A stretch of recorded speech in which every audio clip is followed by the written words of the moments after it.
Numbers are just symbols. They're these things that we invented to help us talk to each other about quantity. And then they did something kind of cool. They evolved to help us describe other things. Things like the fundamental laws that govern life in the universe. But somewhere in this transformation, some of these numbers took on qualities or values of the world that they helped describe. They became value-laden.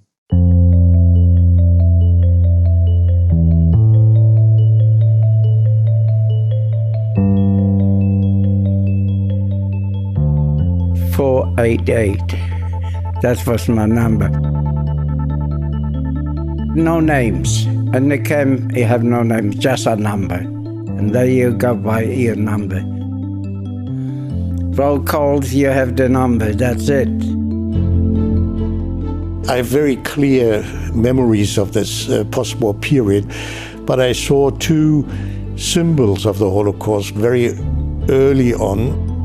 I saw a yellow star, and I saw the tattoo of my aunt who was deported to Auschwitz, and she survived. This is a story from one of the darkest eras in human history, and the number, the symbol that's come to represent it. And it's brought to us by producer Sarah Mashman.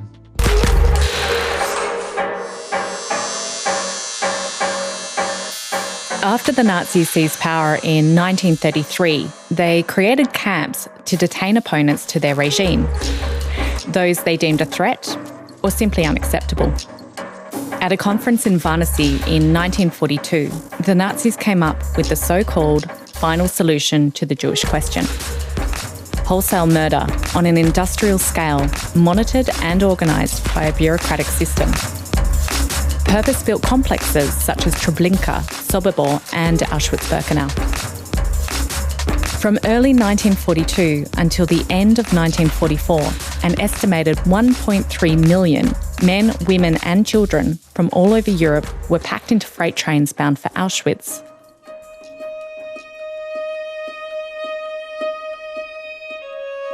Olga Horak was 14 when she was deported from Slovakia with her parents.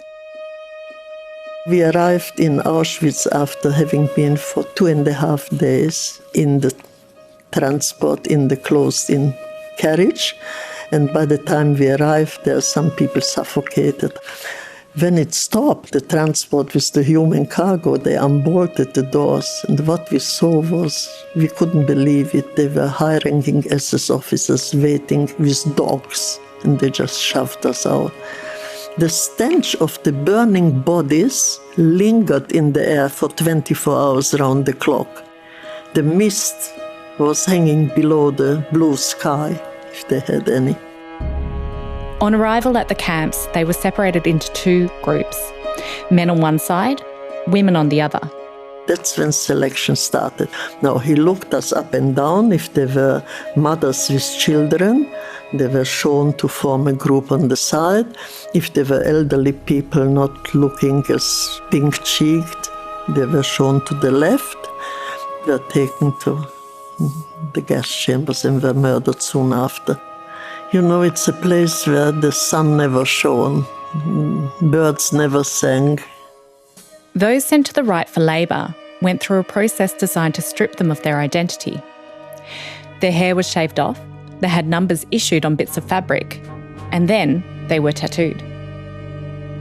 One of the enduring symbols of the Holocaust is the small blue-green series of numbers carved into forearms. But not all survivors have tattoos. In fact, of the thousands of camps and sub-camps, only one, Auschwitz, used tattoos. And you only got a tattoo if you survived the first selection. Those sent to the gas chambers weren't assigned a number. In 1941, the tattooing started in Auschwitz with Russian prisoners of war. Konrad Kwiet is a historian with the Sydney Jewish Museum. He's a German Jewish child survivor of the Holocaust. They were perishing en masse. What was happening that immediately their garment was taken away, but the SS authorities had problems in identifying who has perished. So they had to tattoo the Russian prisoners of war to know then whom they have to leave from their records. It continued with the new arrivals. When it started, they used a kind of metal stamp with numbers, and then they punched it on the arm. Then they introduced a pen with one needle that was also not very effective. And at the end, they introduced a two-needle pen. But before the tattooing, there were the serial numbers. These were first introduced in 1940 when Auschwitz was still being built. This sequence started at 1 and only finished with the last assignment in January 1945, number 202,499. A new sequence was introduced for female prisoners in March 1942. Then as more prisoners arrived from other parts of Europe, more sequences were added. The Nazis didn't want the number sequences getting too high. When Roma prisoners were registered in Auschwitz, the letter Z was added at the beginning. These are some astonishingly high numbers, like hundreds of thousands of people. And that's the thing, right? These are people, which strikes me two ways. First, of course, it's just the real punch in the guts reminder of the human cost of the Nazi concentration camps. But also, these are so many numbers organising that many people. It's just a huge amount of bureaucracy to deal with as well. And that was just the one camp. Konrad has a story about that. I had later in my years, when I was in America, also the rare occasion of meeting a survivor of Auschwitz. Helena Zippy Tischauer. Zippy was a gifted commercial artist. She spoke 3 languages fluently, including German, and had a head for numbers. She became known as the Zippy from the registry office. She was one of the first women deported from Slovakia to Auschwitz in March 1942. After a short period in a harsh labour group, she became an official working in the registration office. And she was in charge of registering the new arrivals, of designing the insignia, and she used her skills to become almost irreplaceable in that system of chaos and order. She brought order to the chaos.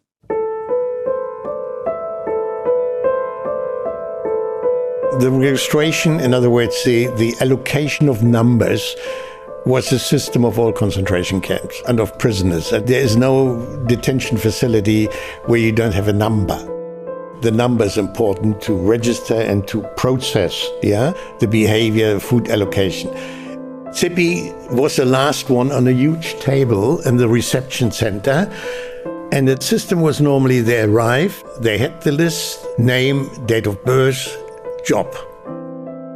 And she was the last one who handed over the insignia, Jew or non-Jew, and they had different colors, plus the piece of linen on which she printed or punched the registration number in. These numbers were then filed into an index to keep track of the prisoners and to allocate food. She was working in the registry office looking after card indexes, because the number became then not only the name, but how the thousands of forced laborers or inmates of Birkenau in the women's camp were processed. And this is where later ABM comes in, because they introduced the Horak system, a punch card system. Wait, did he say IBM, as in the computer company IBM? IBM was in high demand back then. The company had developed a system that could speed up the census process. It could tabulate census data by using a sort of punch card. Data such as profession, location, and age could be entered, organised, and quickly retrieved, like an early computer. And so how did the US company IBM end up in Nazi Germany? The IBM system was used for a German census carried out after Hitler rose to power. The census included religion, nationality, profession, the city you lived in. This data was then used to categorise and find people. And then at the rate of 24,000 cards per hour, like that.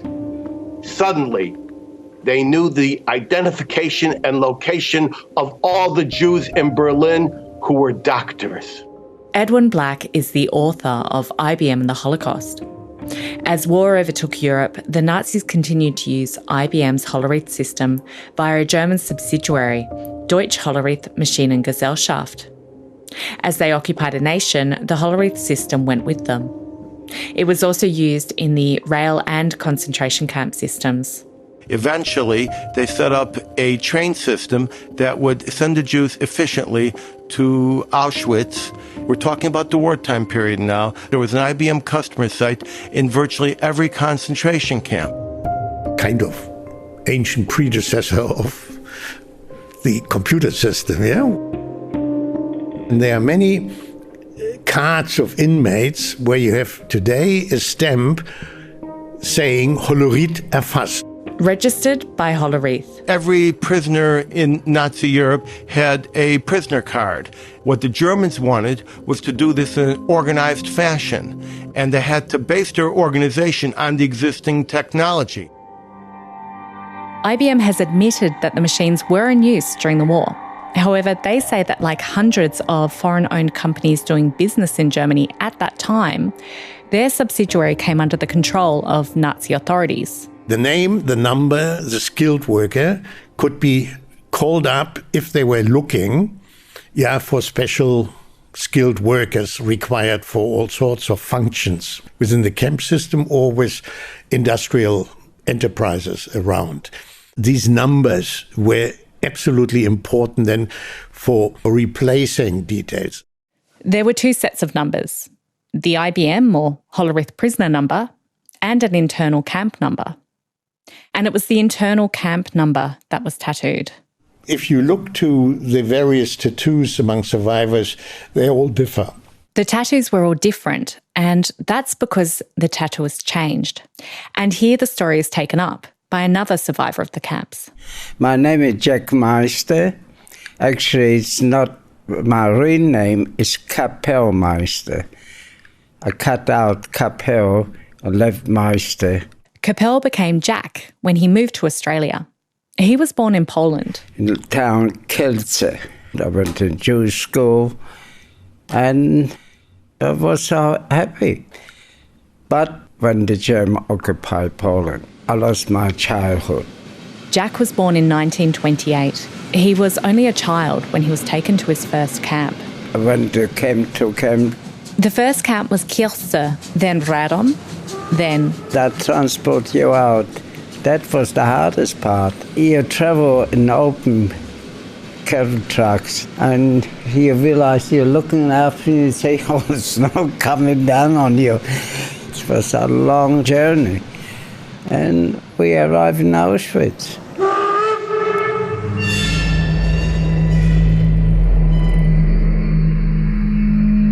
And I was lucky I sought out to go to work.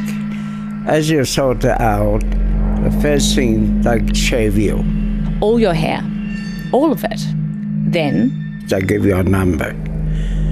And that's your register number. Then the tattoo. Do you remember who gave it to you? The inmates. They're standing around like a table, and you go stay in a row and everybody tattoo you. Not the German. Armed guards stood watch nearby. And do you know your number? 488. That was my number. No names. And they came, you have no name, just a number. And there you go by your number. Roll calls, you have the number, that's it. So a team of inmates did the tattooing. And you have, of course, the chief tattooist. Lolly Sokolov, a Jewish man from Bratislava who was sent to Auschwitz in March 1942. Who was quite experienced. But you have later also assistants, and at the end, I think from 43, 44 onwards, you had women doing the job, and they were not quite that good as the chief tattooist. Lolly Sokolov wasn't always the chief tattooist. In fact, it was a position he lucked into, like really lucked into. He should have died. He got typhoid and was thrown on the death cart. As the SS went into the block next door to get the dead and dying out of there, one of the men in his block started to take him off the death cart. And at that time, a stranger walking past saw this and went and helped. Heather Morris is the author of The Tattooists of Auschwitz. She recorded Lolly's story. 8 days later, that stranger came and assisted Lolly outside into the sun. He said, "My name is Pepan. I am the Tattoowierer." He offered Lolly the job as an assistant. He told him that he thought that if he went back working hard labour like he had been, that he wouldn't survive. He was so weak still. And so reluctantly, Lolly agreed. And the guy tells me, who did the numbers, he did my number, matter of fact. You know what? Maybe I will save your life. What? I will teach you to do the numbers. Oh. Numbering, he called it, not tattooing. I was looking how he doing it, and I started to help him. One thing to be numbering men, and he found a row of girls standing in front of him, and then he tried to pull out of it. Pepan, the wise Pepan, said, "That's okay, you don't want to do it? Off you go, but somebody else will." He never looked at the people that he was numbering, never raised his head, took the paper, made the numbers, move on. And that was his way of rationalising and not humanising exactly what it was he was doing and who he was doing it to. About 4 weeks later came a telegram from Berlin that sent that guy, a Tattoowierer, to Berlin. Pepan, right. And who took this over? Lolly the Tattoowierer. That's what they called me. Lolly kept his head down and was so focused on just getting the job done that he didn't even realise when someone he knew presented their forearm to get tattooed. And so she actually recognised him first. And then he then recognised who she was. Lotte Weiss. You see, I was the 2065th prisoner. We arrived on 28th of March and we were first registered. Our name, our date of birth, where we were born, our profession, our religion, and each girl got a number. The man who tattooed us was a young man. There were 2 young men, and the one who did me, I knew from Bratislava.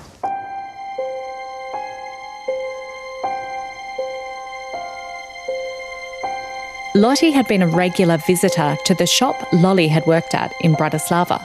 So when I passed the shop, I always went in, and that man was working there, and I only knew him from saying hello. And when he recognized me, he looked at me and he said, "Have you seen my cousin?" I said, "I don't know your cousin." You see, he wasn't allowed to speak because the SS man was behind him with his submachine gun, so he only whispered, but in that he made my number twice as large as the others because he still wanted to talk to me. His name was Lali Sokolov.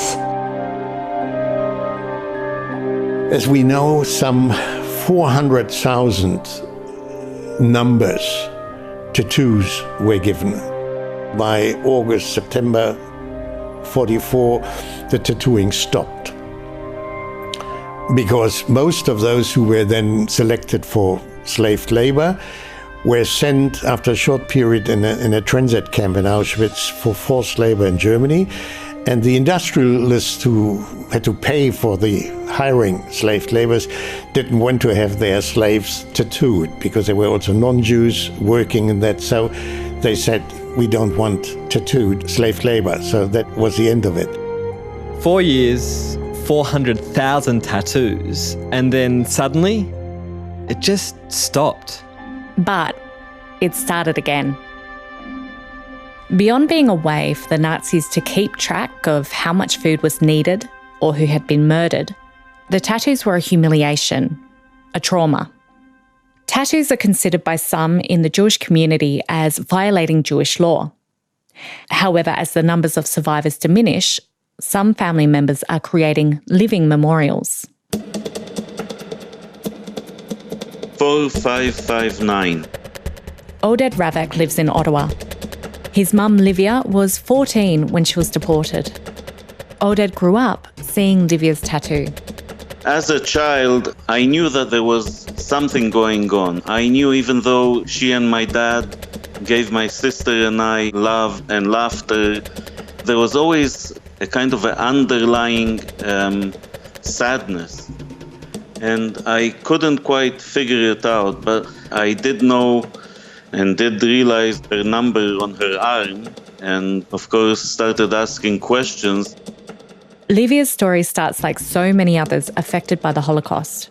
A normal life disrupted by persecution. And in 1942, everything was taken away, and she was taken in cattle carts to hell on earth, Auschwitz-Birkenau. Decades later, Livia, Oded and other family members returned to the camp together. We went on a trip to Auschwitz-Birkenau, and in Birkenau we stood by the electrical fence. And beyond that fence were fields, agriculture fields. And my mom was looking at it, and I think this was the point, like with the number. And something that she couldn't process is that there's this line where you have the fence. You just pass 1 centimeter of this line, she saw farmers, and she saw kids playing in the field, blue skies. And if you're on this side of the fence, there's death and just chaos and misery. But I think this image of her standing by the fence with the number, subhuman, and on that other side of the fence, there's life, and on this side of the fence, there's death. This experience was so powerful that Oded made a choice that some people see as controversial. The decision to tattoo my mom's number on my arm was a several-year decision. Our trip really sealed the decision for me. I couldn't think of one thing that I should do in order to remember what happened to those whole communities through Europe, is to tattoo my mom's number on my arm, to represent how another group of humans can do such a thing to another fellow human, just because of their religion. Oded was tattooed in Israel. He didn't tell his parents straight away. He decided to surprise them. Just to be on the safe side, I got a gorgeous bouquet of flowers. I told them to sit down, and I told them, and I was in tears. My mom and dad were in tears, and the first reaction is that my mom thought that something is wrong with me. She just couldn't get over the fact that I would do something like that really represents the change for her from human to an animal that's branded. And I tried to defend and explain that I wanted to feel a closeness to her. Reactions have been mixed. I had people stop me, some in the street, in some social circles. They were wondering what the number is, and told them that my mom survived Auschwitz and Birkenau, and to honor her and others, I tattooed my arm with the same number. Some did not know what happened in Auschwitz-Birkenau. Others knew and told me that some of their family members were part of the army units that liberated survivors from the camps.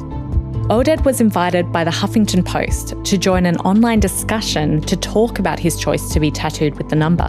And I was surprised about the answers and the discussion. Some people were arguing that it was done as a fashion statement. And, there was a rabbi on the panel who said that if you're in the Jewish faith, you're not supposed to do a tattoo. To me, it's not about faith. It's what I felt is the right thing to do, to honor my mom and other family members that I lost and never met. Oded's decision to get Livia's number tattooed was a complex choice, born of intergenerational trauma and tribute. For Livia, for Jack, Lolly, Lotte and Zippy and over 400,000 others. There was no choice. It was for almost all of them one of the most shocking experiences. But the tattoo was traumatic because it meant more or less that they were now stigmatized with a number, and the number, as many survivors maintained, replaced their name. Yeah? And the decisions that the survivors made about those numbers post-war were varied. Some removed it. They went to a doctor and surgical operation, it was gone, and what's left is a scar. Others said, I've used it for my PIN number. I know a case where it became the favorite numbers for horse betting. Thanks to the Sydney Jewish Museum, curator Konrad Kwiet and head of education Rebecca Kummerfeld. For the full stories of all the survivors, you can find out more at sydneyjewishmuseum.com.au or the United States Holocaust Memorial Museum.